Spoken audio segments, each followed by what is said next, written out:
Hoy es el cuarto y último domingo de Adviento y después inicia el tiempo de la Navidad. Estamos a 2 días de celebrar el gran acontecimiento de la Navidad, de la Natividad del Señor. Dios viene a nosotros en un tierno niño, se recuesta en un pesebre y viene a traernos la paz, la redención y la salvación. En Navidad acompáñeme hoy en este programa dedicado a la Natividad del Dios que se hace hombre.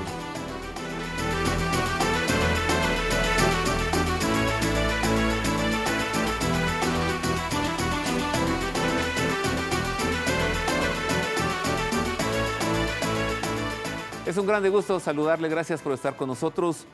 Ya huele a Navidad, ya estamos prácticamente en la Navidad. Comencemos con este programa especial, pero antes envío un saludo a todo nuestro amable público que nos ve a través de la señal digital en alta definición en diversas ciudades del país, por ejemplo, Monterrey, Guadalajara, Tijuana, Toluca, Puebla y Jalapa. Y a todo el público que también nos sigue a través de los diversos sistemas de televisión y televisión abierta en la Ciudad de México. Un gusto estar con usted, trabajar para usted. Comencemos este programa dirigiendo nuestra mirada hacia unos días atrás. Vámonos al 6 de diciembre, porque con este día prácticamente, si no lo indica así la liturgia, sí la tradición. La tradición que desde el 6 de diciembre, fecha en la que es memoria litúrgica de San Nicolás, Nicolás de Bari, San Nicolás, obispo de Mira, en Turquía, pues prácticamente ya la Navidad se comienza a sentir cercana. Le presento enseguida al auténtico, al legítimo, al único, al one and only Santa Claus. Conozca al auténtico Santa Claus, San Nicolás de Bari. Nicolás de Bari, 6 de diciembre.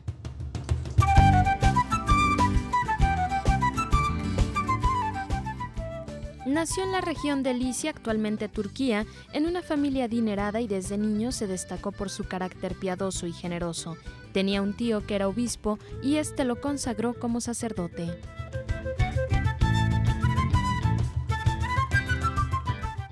Al morir sus padres, repartió toda su fortuna entre los pobres y se fue a vivir en un monasterio.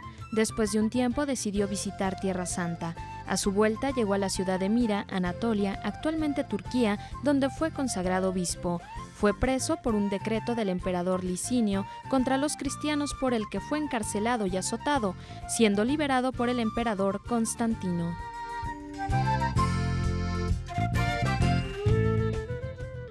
San Nicolás de Bari murió el 6 de diciembre del año 345 en Mira, mas sus restos descansan en la ciudad portuaria italiana de Bari, pues allí sus restos fueron a dar después de que fueron retirados de Turquía luego de la invasión musulmana.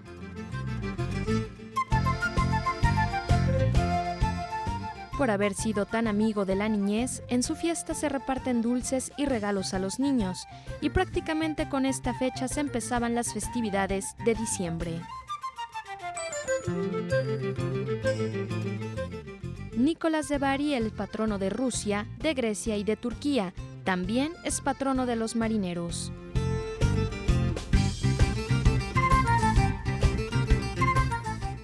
Este santo es tan popular que se le han consagrado en el mundo más de 2000 iglesias.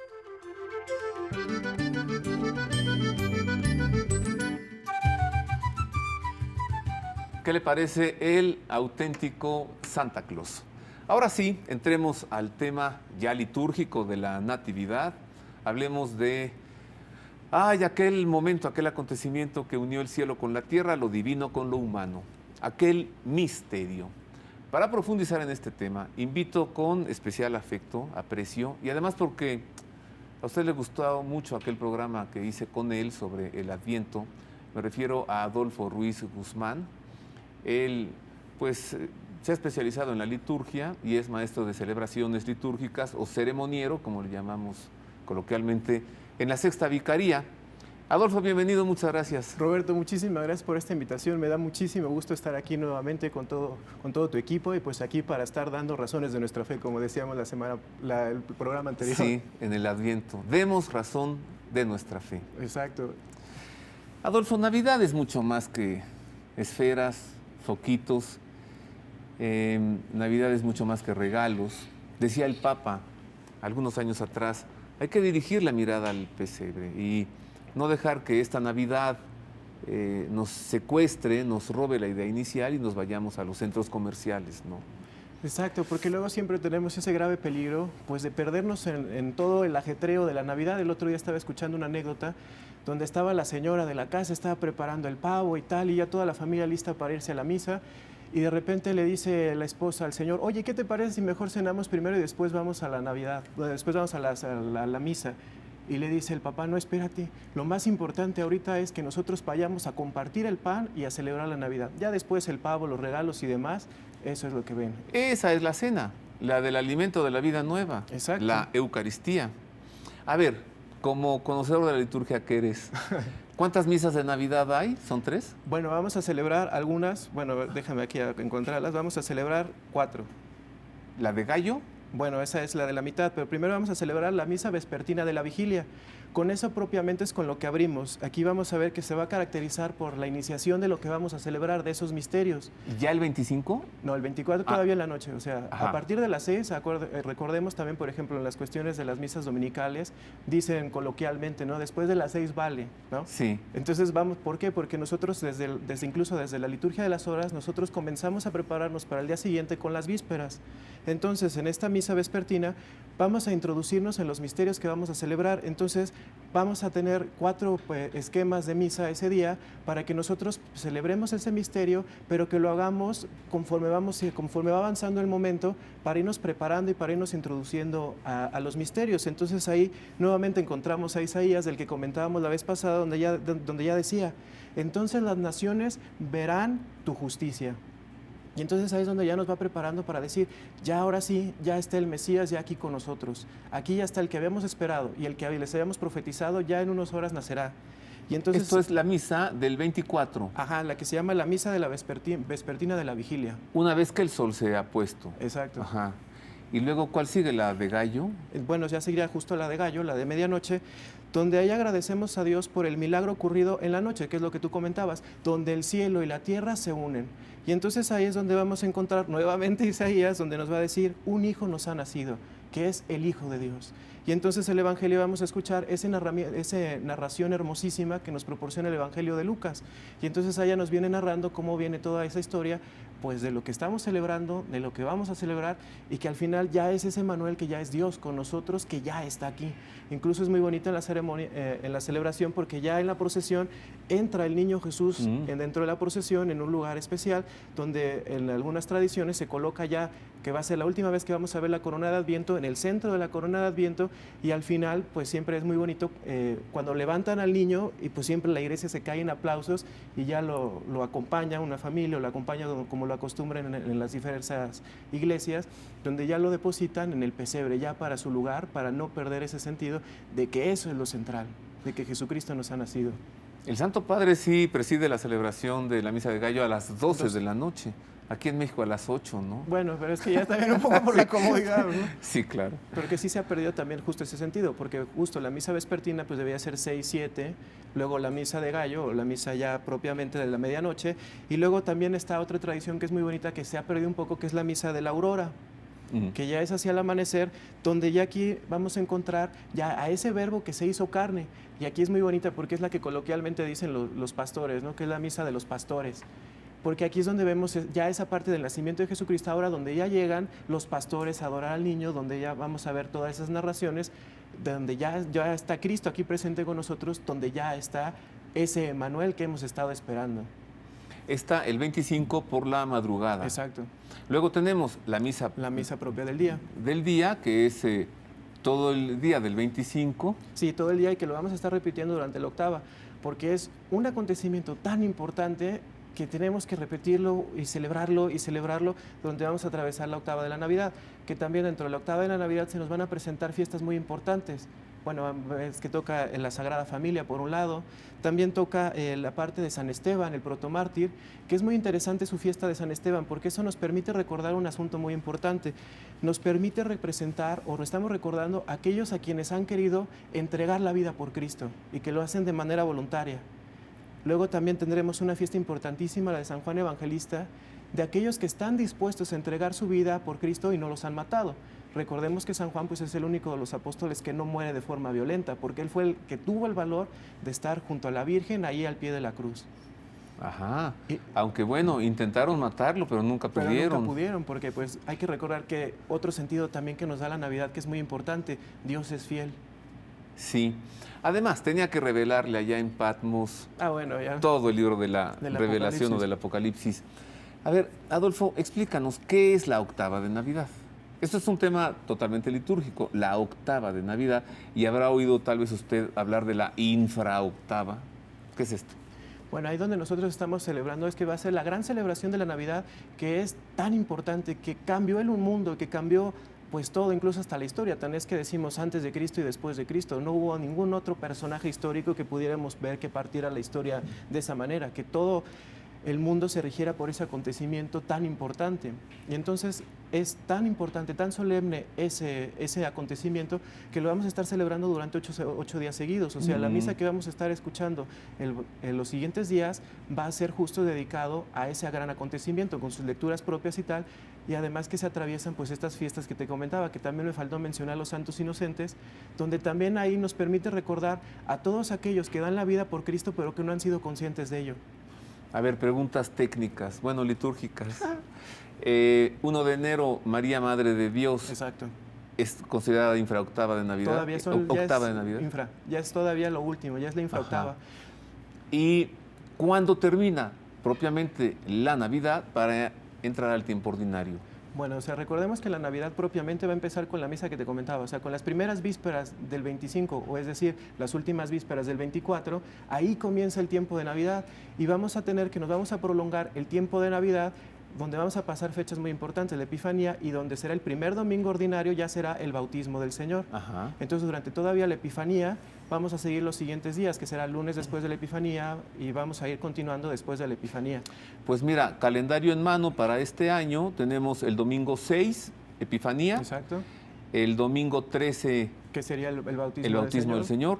Y ya el domingo 20 será tiempo ordinario. Sí, pero ya es el segundo domingo del tiempo ordinario. El primero es el bautismo del Señor. Pero nosotros es importante que recordemos ya para cerrar así con broche de oro la Navidad, donde pues sí, o sea, ya viene la Epifanía, la manifestación de Dios a las culturas, pero vamos a terminar con su bautismo.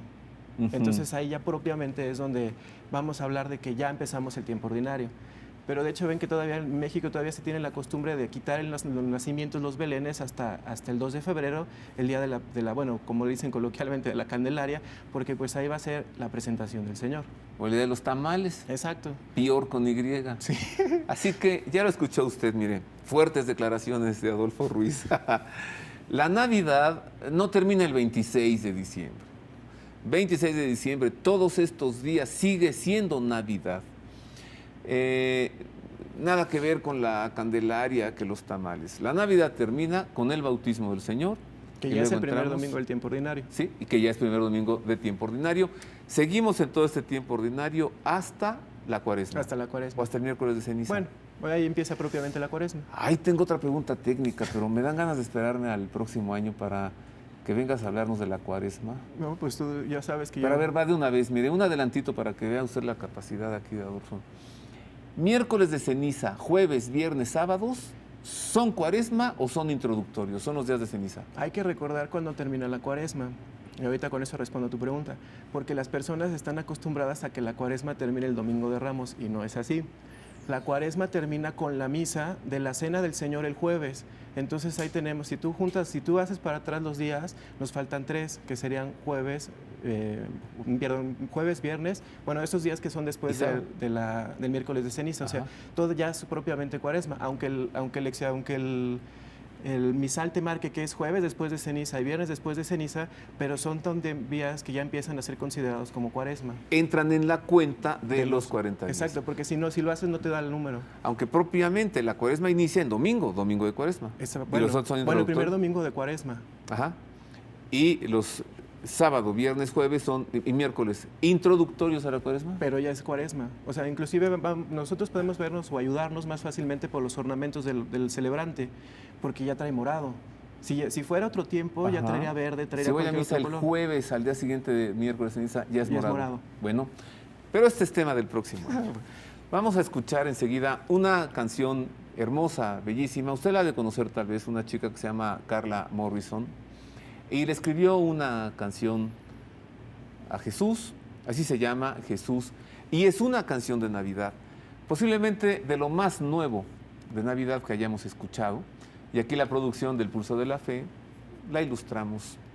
Disfrútela y esto pues prepara nuestros sentimientos para entrar más profundo al misterio de la Navidad.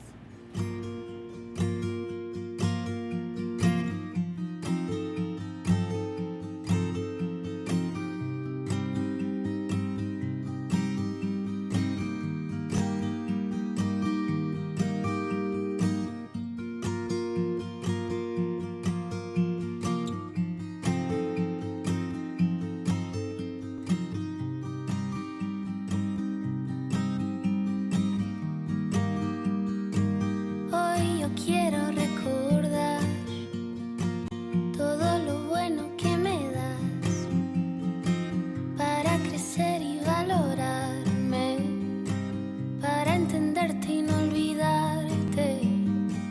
Este día es especial porque hoy tú naciste para volverte en carne y hueso, para abrazarnos y querernos. Hoy yo voy a intentar disfrutar de mis recuerdos, sean malos o muy buenos. Tú me haces crecer desde adentro. Hoy es Navidad y aunque sea un día más, tú me viniste a recordar que diste todo por mis sueños, que debo amar a todos con devoción de igual, que hoy es para celebrar que somos parte de tu centro.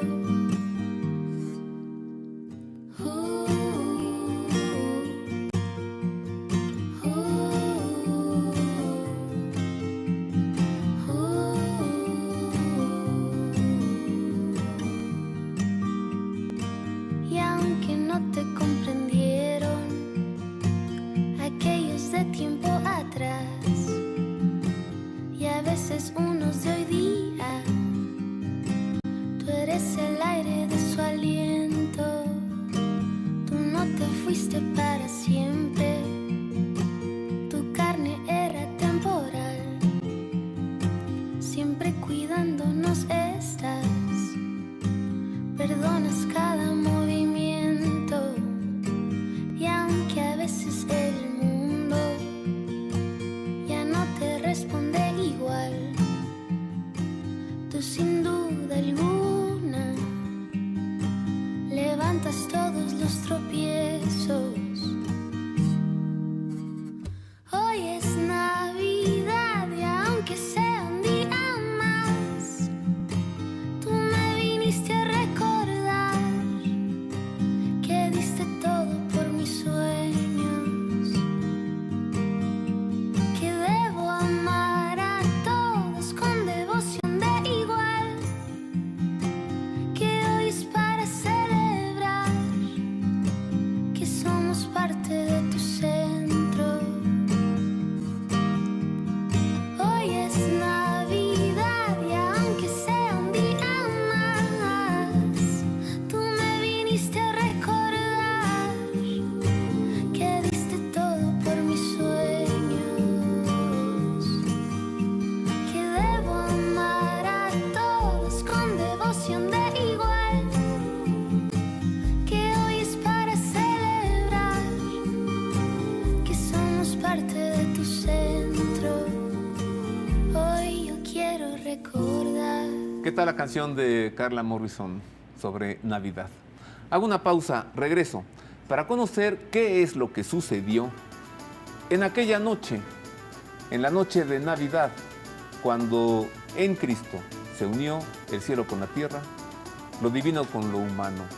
Cuando un hombre providencial recibía a un hijo que no era suyo, pero que era el Hijo de Dios. Volvemos con esto y con más.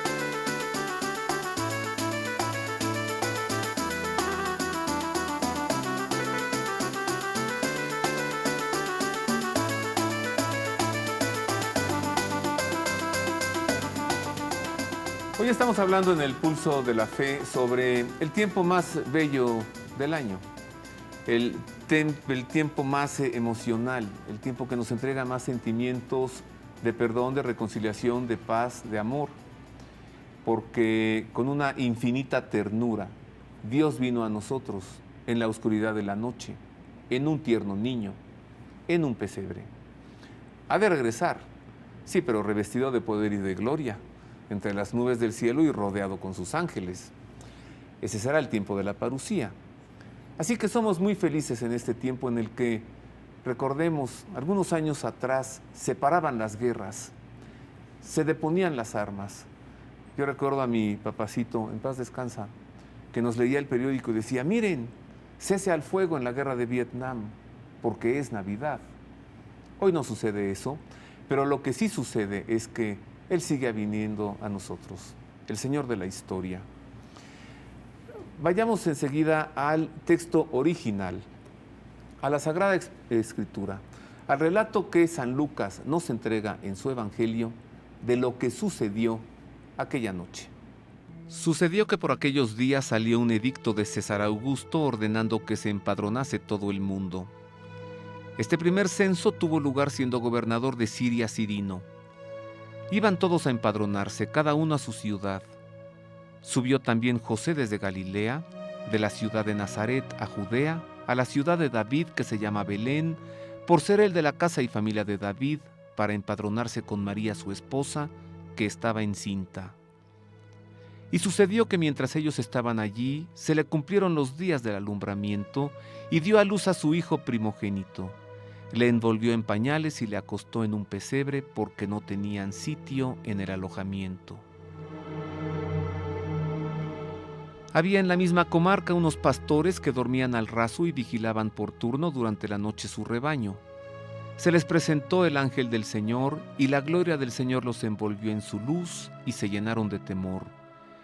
El ángel les dijo, no teman, pues les anuncio una gran alegría que lo será para todo el pueblo. Les ha nacido hoy, en la ciudad de David, un Salvador que es el Cristo Señor. Y esto les servirá de señal. Encontrarán un niño envuelto en pañales y acostado en un pesebre.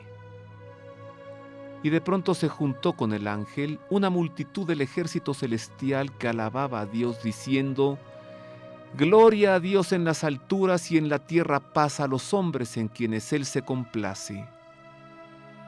Y sucedió que cuando los ángeles, dejándoles, se fueron al cielo, los pastores se decían unos a otros, vayamos pues hasta Belén y veamos lo que ha sucedido y el Señor nos ha manifestado. Y fueron a toda prisa y encontraron a María y a José y al niño acostado en el pesebre. Al verlo dieron a conocer lo que les habían dicho acerca de aquel niño, y todos los que lo oyeron se maravillaban de lo que los pastores les decían. María, por su parte, guardaba todas estas cosas y las meditaba en su corazón. Los pastores se volvieron glorificando y alabando a Dios por todo lo que habían oído y visto, conforme a lo que se les había dicho.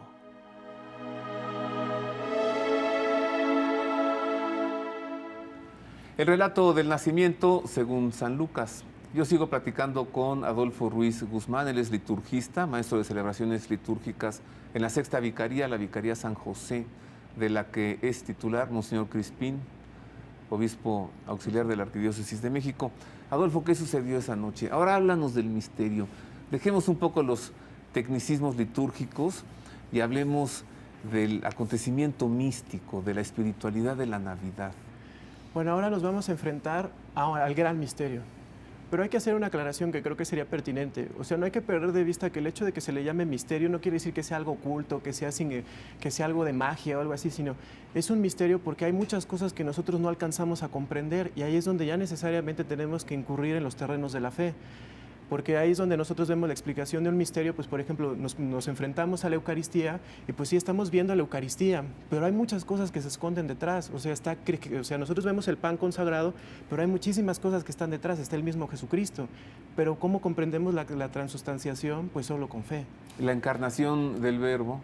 Exacto. Es misterio aquello que va más allá de nuestra razón, que supera nuestra capacidad de entendimiento, pero fíjate cómo coloquialmente a la representación con figuras de ese misterio se le llama misterio. Exacto. ¿Ves? En España, ¿no? Aquí también. Los ¿Cuánto vale el belenes. misterio? ¿No? Dicen, con ángel o sin ángel. Exacto, porque ese es doble. Sí.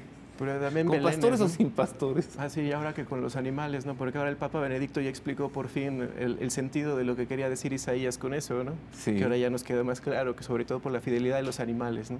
Sí, pero están ahora con que si dejamos al burro y al buey o lo quitamos, y alguien me dijo, oye, a los magos les ponemos sombreros Charros, ¿no? andaluces o no. No, bueno, pero al final eso no va a cambiar nuestra fe. O sea, el hecho es lo que hemos escuchado ahorita en la narración de Lucas, pues ese es al final, pues la introducción a ese gran misterio, que al final del día, pues la Navidad vamos a celebrar ese gran misterio. Cristo, luz del mundo. Dios que quiere hacerse presente entre nosotros, que manda a su Hijo para que nosotros tengamos esa visión de Dios, porque pues ahí nos dice también el texto, el Evangelio nos lo dice, nadie conoce a Dios. Bueno, nadie conoce al Padre sino el Hijo, y a quien el Hijo se lo quiera revelar. Entonces eso nos permite entender al final del día cómo es el Padre, cómo se nos va a cambiar esa visión, porque antes pues vemos que era un Dios lejano, un Dios vengativo, incluso en el Antiguo Testamento vemos que era un Dios, pues era un Dios en serio, no era un Dios Pues de palabra, ¿no? aventó un diluvio nomás. Exacto, ¿no? Y hasta después dijo que justo después del diluvio que ya no iba a volver a destruir su creación, pero ahora nos manda, pues en la plenitud de los tiempos nos manda a su Hijo, para que nosotros podamos tener esa parte visible de lo invisible de Dios. Entonces, si nosotros estamos viendo a Jesucristo, nos podemos dar una idea de quién va a ser el Padre, cómo es el Padre, y también es que viene a cambiar esa relación con nosotros, porque ya no nos lo presenta como ese Dios lejano, sino como un Padre. Se presenta como alguien cercano, como alguien que yo pueda tener una relación. Y entonces ahí es donde nosotros vamos a ir viendo eso que ocurrió en esa noche milagrosa, donde nosotros vamos a ir viendo desde la forma en la cual pues José y María tienen que irse de Nazaret, tienen que ir a Belén por el empadronamiento. Desde ahí, pues ya está complicada la cosa, o sea, ya parece que Dios le encanta ir viendo cómo va a ir acomodando sus planes. Pero era la forma de irlos orientando para que nosotros también pudiéramos entender hacia quién estaba destinado el Evangelio.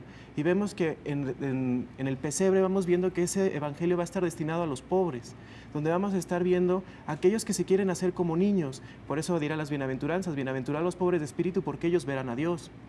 Y entonces ahí es donde vamos viendo ese misterio. Bueno, la teología es muy técnica y entonces mejor vamos a hacerlo más sencillo. Pero mira cómo también, Adolfo, hay historicidad. La referencia histórica es muy importante. En aquel entonces, En la época cuando del César emperador. Augusto promulgó un edicto, porque él quería saber cuántos súbditos tenía en Judea, como le decían ellos, ¿no? Sí. Y cómo hay historicidad también en la muerte, en la pasión, muerte y resurrección del Señor, Que ya será en la época de tiempos Tiberio. de Poncio Pilatos. Bueno, y también de Tiberio Sí, el emperador. sí. Pero ahí es donde vamos viendo que al final no podemos negar que también es un hecho histórico. Donde comentábamos en alguna ocasión, o sea, cuando uno llega a Belén y se encuentra con la estrella de la Natividad, ahí es donde se da cuenta de que Jesucristo es tan real como que estamos hablando tú y yo. Es tan real como que lo puedo percibir y Él ha cumplido su promesa de quedarse todos los días hasta el fin del mundo en la Eucaristía. Pero bueno, eso sería otro tema, ¿no? Pero dicen los teólogos. Ahí es donde nosotros vamos a encontrar que, como dice el credo, que engendrado, no creado, de la misma naturaleza del Padre, esa naturaleza se hace carne. Por eso es el Verbo encarnado, pero además que se comparte nuestra humanidad. Y entonces ahí es donde nosotros estamos encontrando una nueva dimensión al misterio, porque con el nacimiento de Jesucristo Dios nos está dando una nueva dignidad. Por eso San Gregorio nos va a decir, a ver, cristiano, católico, recuerda tu dignidad, recuerda de dónde procedes. Dios se hizo hombre no para rebajarse a esa condición, sino para elevarte a ti, para darte esa condición de ser hijo de Dios y darte una nueva dimensión de una nueva relación. Entonces ahí es donde vamos a entender ese misterio, como lo hemos comentado también en el bloque anterior. El cielo y la tierra se unen a través de ese misterio que va a ser Jesucristo, que va a ser verdadero hombre, pero también va a ser verdadero Dios. Y ahí es donde también nosotros podemos entender esa primera parte del capítulo de San Juan, de su Evangelio, donde habla, y en el principio era el verbo, y ahí lo va comentando, y al final dice, y el verbo se hizo carne. También cuando vamos a Tierra Santa, donde vemos el lugar de la Anunciación, donde está ahí puesto en el Ángelus, que lo rezamos tantas veces y que no cobramos importancia de lo que estamos diciendo, y el verbo se hizo carne, y entonces nosotros respondemos, y habitó entre nosotros. Y esa es la realidad de que Cristo es más presente, es más cercano de lo que nosotros queremos o de que nosotros estamos dispuestos a reconocer. Cristo se hace tan cercano, tan humano, que quiso aprender todo, quiso aprender a caminar como yo, quiso ser dependiente de su mamá, quiso aprender a caminar, en fin, todo ese tipo de circunstancias, donde ya tiene una madre, pero también él adopta un padre. Y entonces es donde cambia también toda nuestra perspectiva, porque adopta ese padre que le va a enseñar un oficio, que le va a enseñar a ser un hombre de bien y que va a permitir que nosotros podamos acercarnos a él sin tenerle miedo. Porque yo creo que nadie tiene temor de acercarse a una criatura recién nacida. Y ahí es donde nosotros vemos, pongámonos un momento a imaginarnos en esa gruta de Belén, de ese nacimiento, y ahí estamos viendo muchos de los personajes que nos van a ir indicando el proyecto de Jesús, porque bien Jesús podía haber nacido en el palacio, bien pudo haber tenido otra serie de prerrogativas, pero no, quiso nacer en esa gruta de la natividad, quiso nacer pobre, quiso tener una familia, quiso nacer, bueno, ya será la discusión entre que si estuvieron o no los animales, pero el caso es que ahí era un establo. Y ahorita me estoy recordando una anécdota muy bonita que me contaron sobre 3 árboles, donde donde decían los 3 árboles que se sentían los más grandes y los más importantes, y los 3 tenían sueños diferentes. El primer árbol quería ser un cofre para albergar el mayor tesoro del mundo.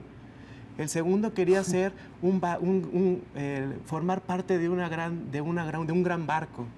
Y el tercero dijo que quería ser el árbol más importante, que todo el mundo que volteara a él inclinara la cabeza. Y entonces pues pasa el tiempo, llegan y se echan al primer árbol, y el árbol todo triste ahí en el aserradero, y se da cuenta que se convierte ahí en un cajón donde estaban comiendo los animales, donde les aventaban ahí la paja y tal. ¿Él qué quería hacer?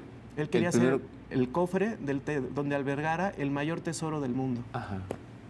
Y el siguiente pues también lo cortan y lo meten en el aserradero. Y ahí estaba todo triste porque lo pusieron ahí de una barcaza toda deshilachada y ahí con trabajo. Y quería ser una parte de un gran de un barco. transatlántico, bueno, hoy diríamos un transatlántico, ¿no? Ajá. Y el tercero pues también lo cortan y ahí lo avientan. Y pues pasa el tiempo y de repente al primer árbol pues se da cuenta de que alberga al Hijo de Dios. En el pesebre. En el pesebre. El siguiente en la barca fue en donde Jesucristo vino y estaba donde llegó con sus discípulos, donde él viene caminando entre las nubes, entre las aguas, perdón. Y entonces se convierte en el barco más importante del mundo porque estaba transportando a Jesucristo. Y el último se convirtió en la cruz de Cristo. Ah, el que quería albergar al mayor tesoro. Ay, Adolfo, muchas gracias. Eso estuvo genial. Eso estuvo muy bueno. Vamos ahora a profundizar en este misterio. ¿Qué sucedió esa noche? Bueno, pero a ver, antes te pregunto, porque decías, nos refería a las palabras del Ángelus, el verbo se hizo carne y habitó entre nosotros. ¿Y qué te parece la expresión? Y se hizo nuestro vecino. Se avecinó entre nosotros. Sí, o sea, para hacerse... Dejó el cielo, vino aquí para hacerse vecino nuestro. Ya tiene dirección, ya tiene domicilio. Jesús de Nazaret. Y ya es forma de localizarlo, ya era también, pues ya vemos de que ya formaba parte de una comunidad, donde ya vemos que iba creciendo, e incluso pues vamos viendo que cuando celebremos la Sagrada Familia, pues en este ciclo C, pues se va a narrar el Evangelio donde Jesucristo se pierde en el templo, y cuando José y María ya me los imagino a los pobres, ¿y dónde estabas, chamaco? Sí. Estaba haciendo las cosas de mi padre. Sí. Este relato que nos hizo, este cuento de los árboles, esto hay que meditarlo con calma, ¿eh? ¿Qué sucedió en la noche de Navidad? Miren.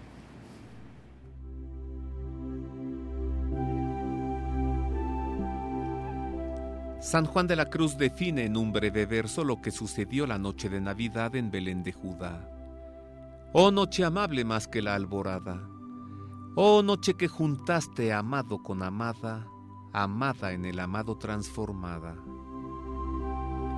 Eso es lo que sucedió aquella noche, la más brillante del año, la más dichosa, la noche que fue testigo del acontecimiento que unió el cielo con la tierra, lo divino con lo humano. En aquella noche, el rey Herodes se trastornaba por la furia que le provocaba que otro rey naciera en su territorio. Unos pastores platicaban con los ángeles, una virgen daba a luz, un hombre recibía a un niño que no era suyo, unos sabios se desplazaban desde oriente y una estrella brillaba en el firmamento como nunca se había visto. El Creador se hacía criatura, el Eterno se hacía finito, el que es se hacía existente. Dios se hacía hombre y nacía niño, quedando envuelto en pañales y rodeado de la fragilidad humana que Dios nunca había experimentado. Dios, el absoluto, el distante, el del cielo se hacía cercano y se hacía vecino. Dios se había humillado para caminar en el mundo. La palabra de Dios en aquella noche bajó del cielo para sembrarse en la tierra.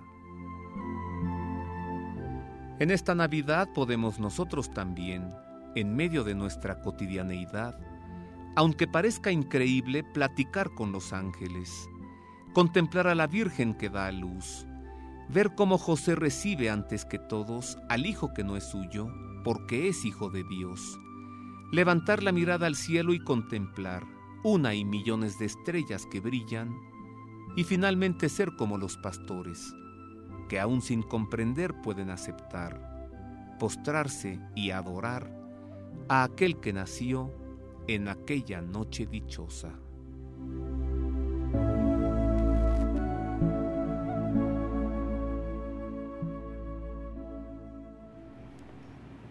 Estoy aquí hojeando la revista La Familia Cristiana. ¿Tú conoces la edición italiana? La Familia Cristiana. Tiene siglos, ¿no? Es una referente, sobre todo porque Sí. tiene temas de espiritualidad muy actuales. Sí. Y eso es una cosa que nos hace más accesibles los misterios. Y en México, pues, la editan los Paulinos desde hace muchos años también, siglos yo creo. Y pues es una revista de valores que habla a la familia, es una revista con grandes contenidos. Esta es la de este mes, mire, cómo vivir plenamente esta Navidad. Ni qué decirlo, ¿no? Se la recomiendo, pues claro, literatura recomendable.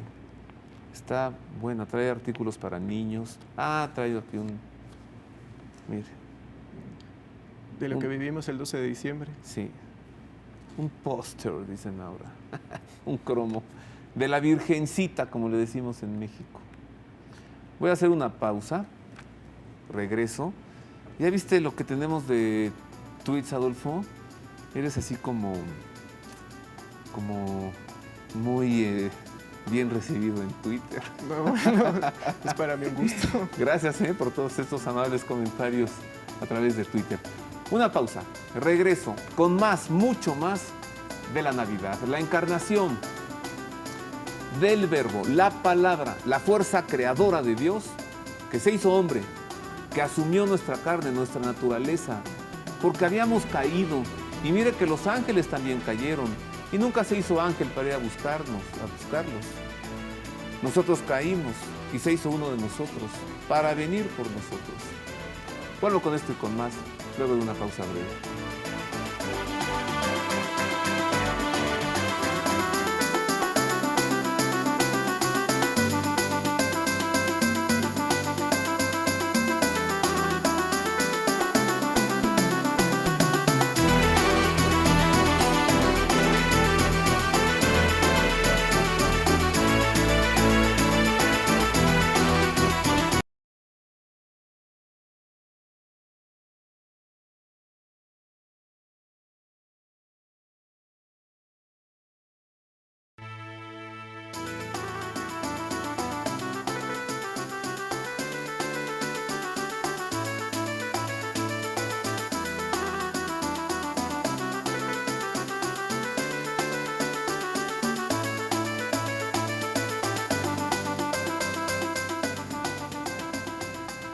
En lo que estábamos en el corte, pues aquí tuiteando a gusto, Adolfo Ruiz y un servidor, a ver si podemos poner la cuenta de Twitter aquí en pantalla. Sígalo, manda muy buenos mensajes y podemos platicar durante toda la semana y durante todo el año a través de este nuevo modo de comunicación al que ya le entró el Santo Padre, Benedicto XVI. Ahí está la cuenta de Adolfo y el Santo Padre ya tiene su cuenta de Twitter y él está tuiteando, es Pontifex-ES,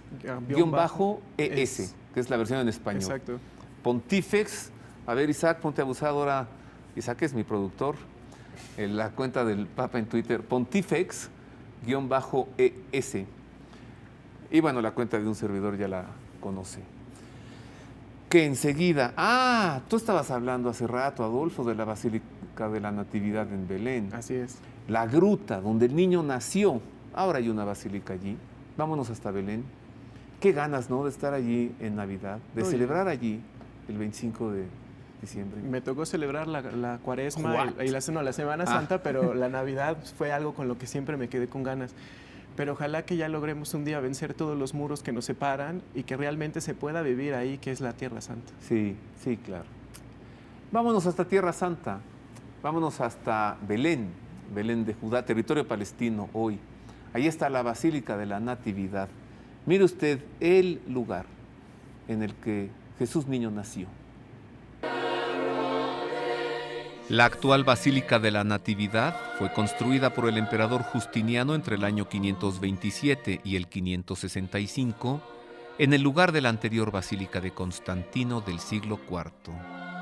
La Basílica de la Natividad, en Belén de Judá, está dedicada a la Santa Madre de Dios, la Theotokos. El contorno del edificio es de planta basilical clásica con un nártex, una nave, 4 pasillos, un coro y el ábside. 2 escaleras a ambos lados del coro conducen hacia abajo hasta la gruta de la Natividad, el tradicional lugar en el que nació Jesús y que se conserva en la gruta debajo del coro, indicado el sitio con una reluciente estrella de plata.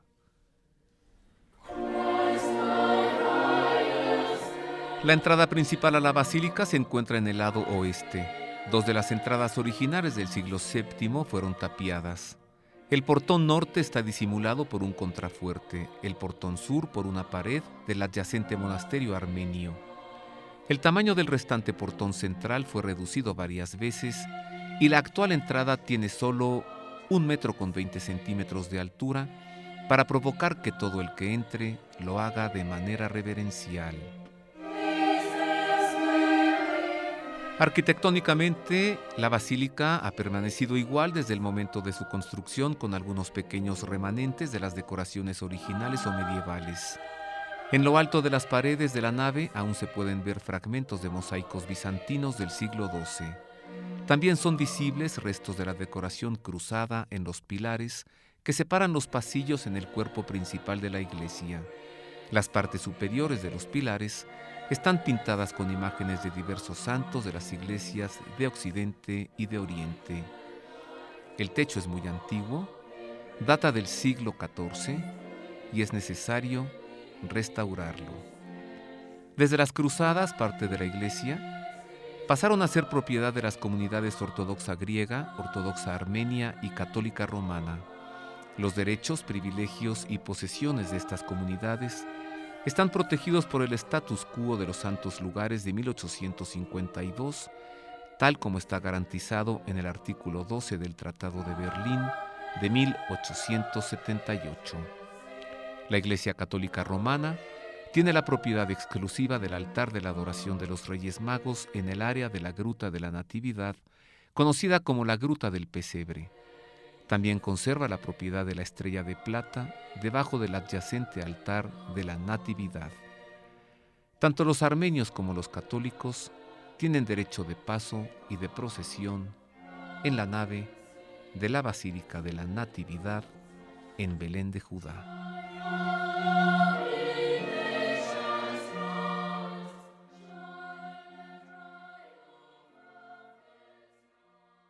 Ahí no hay quien se arrodille, Adolfo. Primero, para entrar, la puerta chiquita, fuerzas, todos entramos Agachados.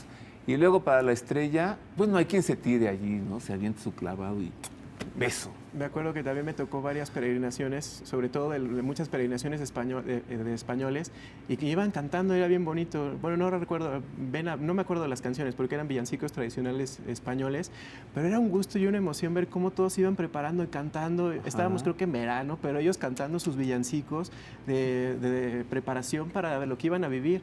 Y era impresionante ver cómo no había persona que no se conmoviera de tocar la estrella, porque ven que lo único que tenemos nuestro al ladito pues está un altar donde abajo está el pesebre, y pues es muy bonito ver esa parte donde todo el mundo quiere llegar a arrodillarse ante ese misterio. Sí. Porque ahí estamos viendo... A postrarnos, finalmente como lo hicieron los pastores.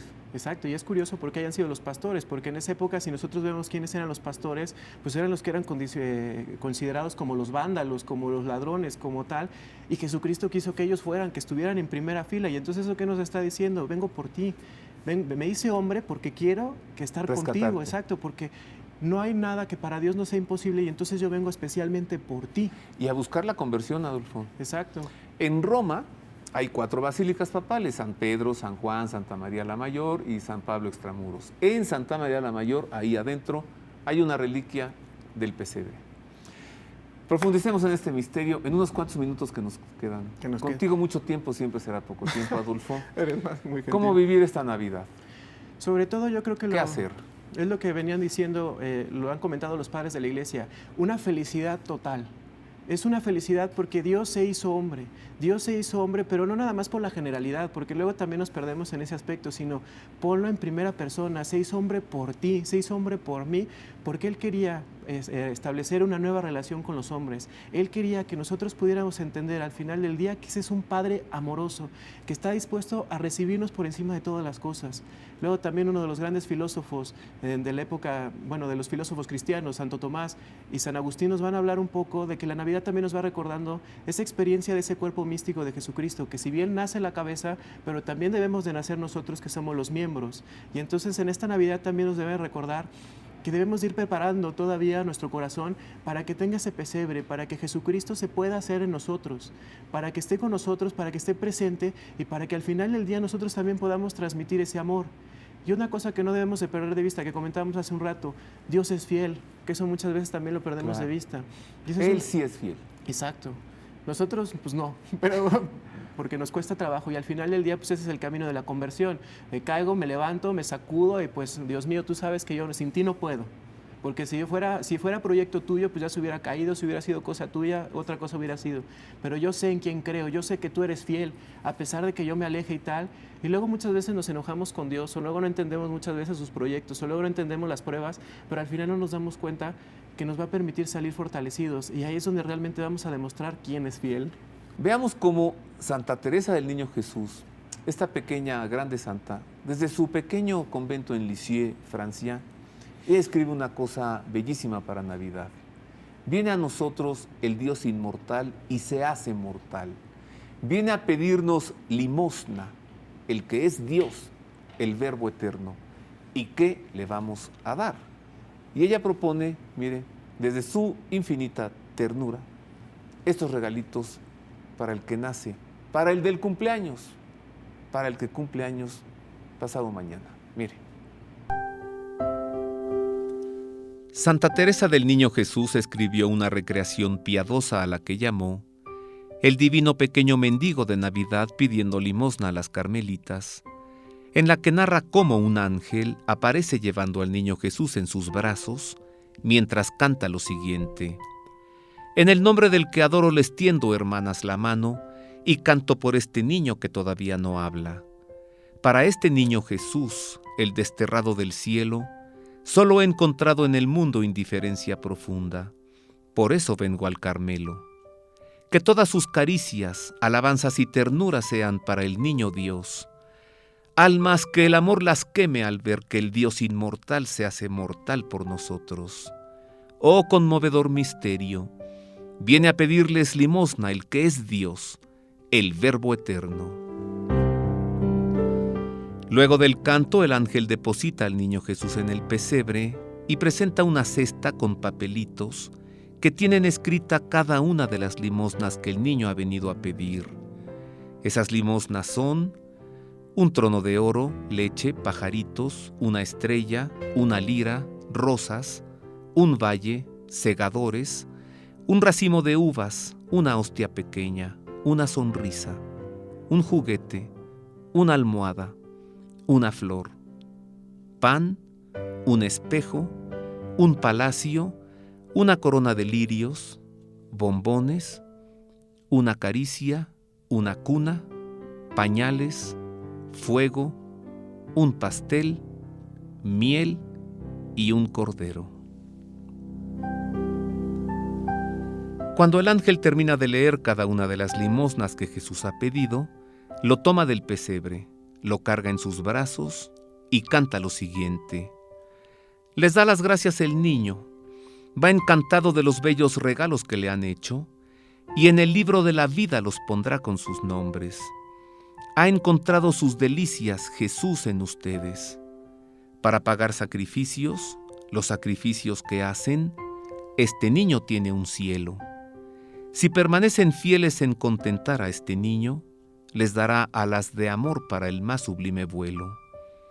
Un día en la Santa Patria, pasado ya este destierro, a María y a Jesús verán, así lo deseo. En esta Navidad podemos unirnos a estas limosnas y buscar qué darle al niño Jesús ahora que es su cumpleaños, y lo podremos arropar en nuestros brazos, como lo hizo el ángel que vio Santa Teresa. ¿Qué tal? Qué ternura, ¿no? Estos son los regalos. Fíjate esta monjita tan pequeña y tan grande. Ahí es donde están los secretos de Dios, en la grandeza de la pequeñez de Dios. Sí, sí. ¿Qué concluyes, Adolfo? Pues mira, a mí me gustaría concluir partiendo de una cosa, o sea, nosotros también es una muy buena oportunidad para que también nosotros podamos nacer en la fe, porque el ABC de la vida espiritual, pues vamos a encontrar que tiene que partir de conocer estos misterios, que también viene siendo como nuestra fe. Nuestra fe ahorita va poco a poco, va creciendo, como decía la Escritura, igual que Jesucristo, va creciendo en gracia y santidad. Pues también nuestra fe debe de ir creciendo poco a poco al contemplar estos misterios que vamos a vivir en la Navidad, para poder llegar ahora sí a una fe madura, a una fe en la cual nosotros podamos tener la certeza de quién creemos, de los misterios que queremos participar, y al final del día de descubrir a ese Dios que me ama. Si nosotros podemos entender en la Navidad al final de este secreto de que Dios me ama, entonces mi vida se va a transformar, porque me doy cuenta que jamás podré estar solo en mi vida, de que nunca voy solo, de que a pesar de que vengan todas las dificultades de la vida, yo tengo una fe de plomo, porque sé que Dios es fiel, que me ama y que con eso me basta, como diría Santa Teresa. Esa es una gran conclusión. Desde que Él vino a nosotros, no estamos solos. Y no necesito nada más, lo demás es superfluo. Adolfo, mil gracias. Roberto, a ti al contrario, siempre es un gusto estar aquí con tu programa y con este equipo de profesionales. Encantado. Feliz Navidad, Adolfo. Feliz Navidad, y me da gusto que lo podamos hacer aquí un día antes de la Navidad. Gracias. Yo tengo una palabra final también, tengo una breve conclusión, si me lo permite. Dirijamos la mirada al pesebre. La fiesta de la Navidad es para los creyentes. Es necesario que los creyentes creamos en este gran acontecimiento. Aunque mis palabras puedan sonar pesadas, pero Él no está en los centros comerciales, ni en las botellas de whisky y de licor, ni en los endeudamientos con las tarjetas de crédito, ni en estos regalos pretenciosos y costosos para quedar bien con alguien. Esto no nos va a ganar de nadie nada. Dirijamos la mirada al pesebre, hacia lo pequeño que es donde está lo grande, hacia el niño que nace para nosotros, y dejémonos tocar y acariciar por este gran misterio que ha humanizado a nuestro Creador, la Navidad. Lo que me resta es, pues mire, antes recomendarle un libro de Círculo Editorial Azteca, se llama Las paredes hablan, lo escribió Carmen Boullosa, Círculo Editorial Azteca. Carmen Boullosa. Y desearle a usted una gran feliz Navidad, una Navidad muy feliz. Ha sido secuestrada, ya no le llaman Merry Christmas, Feliz Misa de Cristo, algunos le llaman Happy Holidays. Nosotros los creyentes en Cristo nos abrazamos. Para quienes no crean en Él también, les deseo una Navidad feliz. Dejémonos tocar por el Dios hombre. Feliz Navidad Les espero el próximo domingo con un segundo programa especial de este gran misterio, pues hay que todavía escarbar y profundizar en él. De todo corazón, a nombre de mis compañeros, feliz Navidad. Hoy es Navidad y aunque sea